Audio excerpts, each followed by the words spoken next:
2000 Space Shuttle mission, the system realistically reproduces 80% of the Earth's terrain.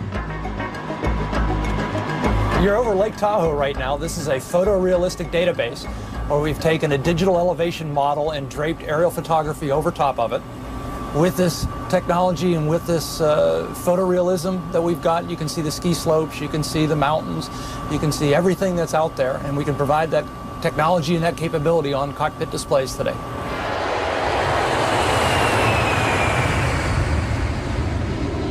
Future generations of this technology may offer a totally new view from the pilot's seat. We're hoping that we can generate these head-worn displays that will allow the pilots to look everywhere in the airplane or outside of the airplane. That means through the floor, ceiling, and right out the back of the plane, offering pilots a better look at their surroundings than ever before. But not all crash safety advancements have been designed into the plane. Runway technology has also evolved. And these new tarmacs may help save lives when a plane comes in out of control. Statistically, to be involved in a fatal plane crash, a passenger would need to fly a randomly chosen U.S. domestic flight every day for 21,000 years. Plane crashes will return on Modern Marvels.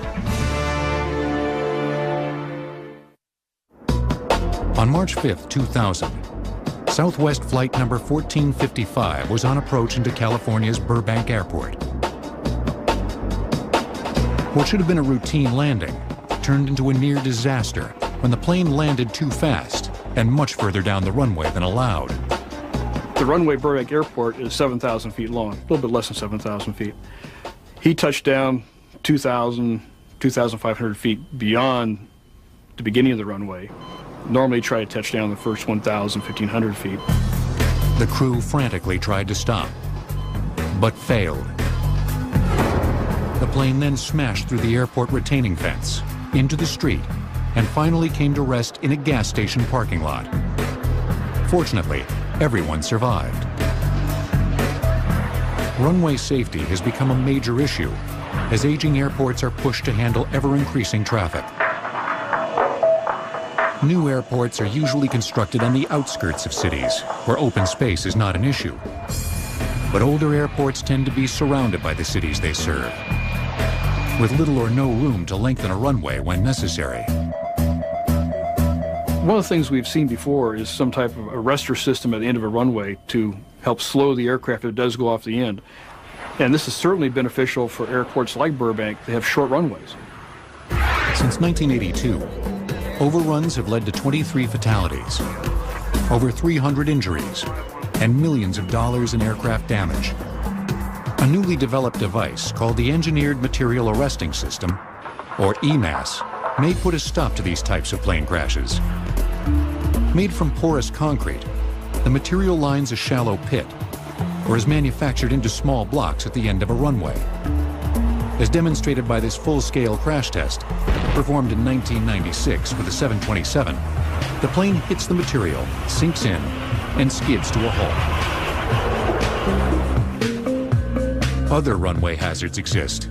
Increasing air traffic means the very real danger of planes crashing into each other on the ground. Runway traffic. Runway traffic. NASA's Runway Incursion Prevention System is being developed to help pilots keep track of the ever-changing airport landscape. Each airplane is equipped with broadcasting information, giving each airplane that is in the airport environment an awareness of where that other airplane is. That information is then correlated or coalesced into an onboard database and presented to the pilots on their displays. And then the algorithms that are behind that are always checking and verifying whether there's a potential that the two airplanes could come in collision. Runway conflict. Runway conflict. Ground thrust flaps 20. Coming to 20. Good, sir. Okay, I'm going to start a right-hand turn here. Get out of his way. Weather can also pose a threat to airport traffic in the form of turbulence. As planes slow for landing, they become less stable and more vulnerable to atmospheric changes, but turbulence can strike at any time. Weather radar systems, originally developed during the Second World War, have steadily improved. Today, through their familiar green, yellow, and red display, they show pilots the safest path through a tumultuous sky. But also there's an added color of magenta which shows you the areas of turbulence. Today those regions can be highly exaggerated and not necessarily tell you where hazardous turbulence is. This new radar system, being installed in the nose of this NASA research aircraft, may help future pilots find turbulence before it finds them. Over the course of 13 flights in 2002, NASA researchers took their 757 and went looking for what most pilots spend their entire careers trying to avoid. Okay, this is going to keep up for a little while. During our turbulence flights, we would take the aircraft in turbulence environments, and I would guide the aircraft towards thunderstorms. We're a weather research flight, and they want to go down to a lower altitude and penetrate that weather for data purposes. You guys have fun. God bless you. Yeah. Let's see. We could make predictions using the radar of the loads the aircraft would encounter when it would hit the turbulence. Then we would actually fly into the turbulence to validate these predictions. One of the most difficult forms of turbulence to combat is actually caused by other aircraft. As planes travel through the air, invisible wind vortices are generated at their wingtips. Planes caught in these spiraling wakes can, in worst-case scenarios, be physically flipped over. Scientists are developing mathematical models to warn pilots of these unseen dangers. Here, the computer display, up in the left-hand corner, accurately predicts the invisible vortex and marks it in red. The reason that we use a theoretical approach and predict the location of the wake for the display is because there is no one sensor that can measure wake vortices at this point in time. The technology just isn't there to put these sensors on board the aircraft for that purpose. So what we do is actually predict the location of the wake based on the theoretical equations, and we display the predicted location of the wake on the display. Improvements in radar, turbulence detection, and runway arrestor systems are making already safe jetliners even safer. Sadly, it would take a national tragedy to show that the greatest threat to airline safety is not a force of nature or human error, but an act of terror. According to the FAA, overcrowding at airports will only get worse. It estimates that by the year 2012, U.S. carriers will transport over 1 billion passengers every year. Plane crashes will return on Modern Marvels.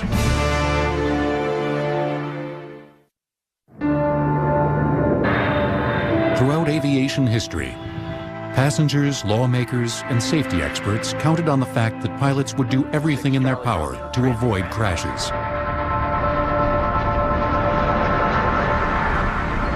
The events on September 11, 2001, changed that forever. Terrorists had struck before, placing bombs on airplanes or hijacking flights to make political demands. But on September 11th, pilots were taken out of the equation at knife point, and commercial aircraft themselves became weapons.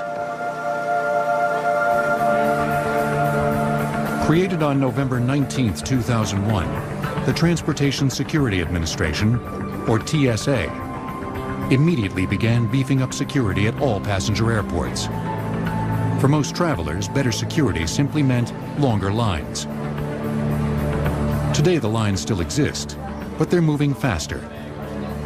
Here at Los Angeles' International Terminal, these passengers heading for the metal detectors and carry-on baggage x-ray machines will wait just under 10 minutes. But even this minor inconvenience leaves many frustrated passengers wondering, what do they think they'll find? The number of prohibited items we've pulled is astronomical.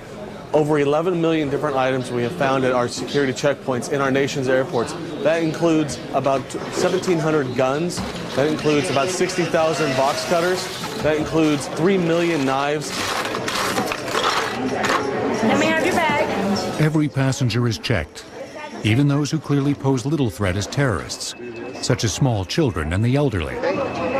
Everyone is treated equally, and many people ask us why. Well, I'll tell you, In Connecticut last summer, we found a 67-year-old man who had a hollowed-out prosthetic leg with a 10-inch military knife inside of it. And in Orlando last summer, we had a 6 or 7-year-old boy who had a teddy bear with a gun up inside of the teddy bear. In 2002, the TSA spent over $4 billion on airport security. In 2003, that figure jumped to over $6 billion. A large portion of that money was spent hiring and training nearly 50,000 screeners and security personnel. But even with the additional people, one of the toughest challenges for the agency came in the form of millions of checked bags. Prior to 9/11, only 5% of luggage was X-rayed. Today, thanks to some very sophisticated new machinery, every bag is screened before it's placed on board the aircraft. One of the tools that we use here are these explosive detection units. These machines are able to screen checked baggage at a rate of about 200 bags per hour. The way the machine works here is it's like a CAT scan machine in the hospital.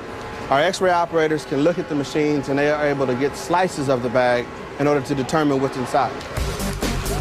If the operator sees something suspicious, the bag, such as this one, will undergo an additional search. The TSA officer swabs the contents of the suitcase.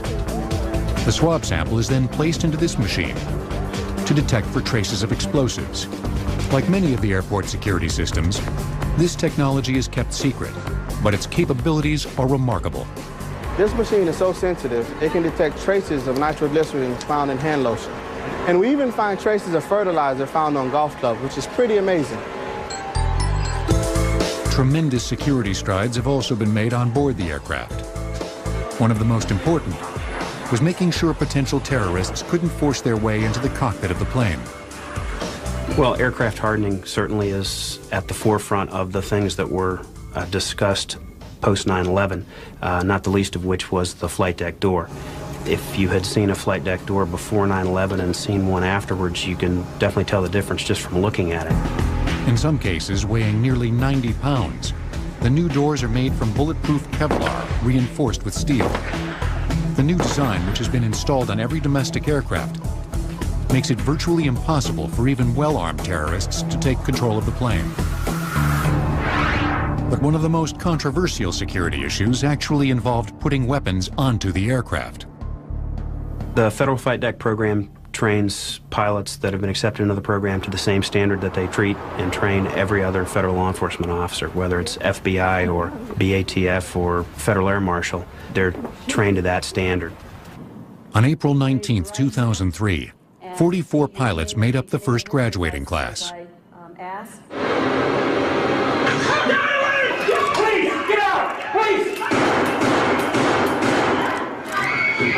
Part of their training was conducted using special target simulators.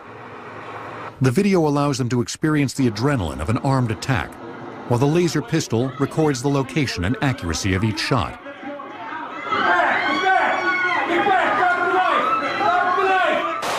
As federally trained officers, the pilots have now become the last line of defense in a long and complex security strategy. All of these things working together is our system of systems. If one of the things doesn't function the way it should, one of the other systems is going to back it up. So the program that we have put in place is build upon one level and then build upon that level and then build upon another level to ensure that our passengers traveling in the American aviation system are the safest they've ever been. I think we've made tremendous strides since 9/11 towards safety and security. While we cannot make it 100% guarantee that nothing's going to happen on an aircraft, I can tell you that I'm an airline pilot and I fly all the time, and I've seen what goes on behind the scenes since 9/11, and it's a far safer environment today than it ever has been. Despite the attacks on September 11th, flying thousands of feet in the air at nearly the speed of sound is still one of the safest forms of transportation. And with billions to spend and millions of lives at stake, aircraft safety professionals plan on keeping it that way.